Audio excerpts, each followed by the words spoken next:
Kakšna pa so najnovejša domača politična razmerja? Podpora Golobovi vladi se je rahlo okrepila. 30% vprašanih podpira njeno delo, za 6 odstotnih točk nižji je delež njenih nasprotnikov, ki je bil prejšnji mesec rekorden.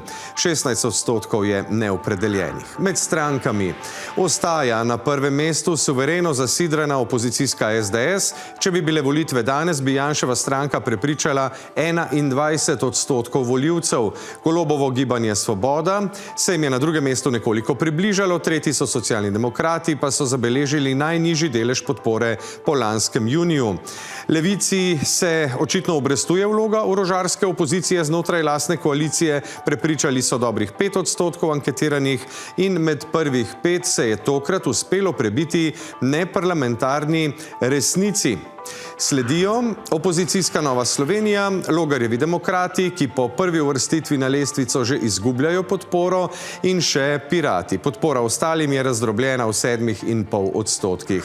Zelo širok pa je bazen neopredeljenih, skoraj petina vprašanih ne ve, katero stranko bi volila, vsak 10. ne bi izbral nobene, ostali pa niso želeli odgovoriti. Lestvica politikov.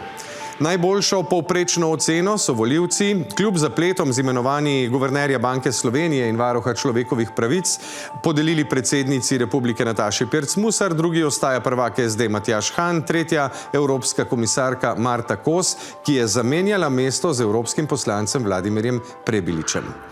Prvak demokratov Anže Logar je 5. pred zunanjo ministrico Tanjo Fajon. Predsednica državnega zbora je padla za 4 mesta in ni več najbolj priljubljena političarka iz vrst Svobode. Na 11. mestu pa je z prve polovice lestvice zdrsnil tudi predsednik državnega sveta Marko Lotrič. Naprej, koordinatorka Levice Asta Vrečko je 13. predsednik SDS Janša je napredoval na 16. mesto. Po seriji njunih besednih sporov na socialnih omrežjih je krajšo potegnil predsednik NSI Matej Tonin, ki je 18. predsednik vlade, Golob je znova zadnji.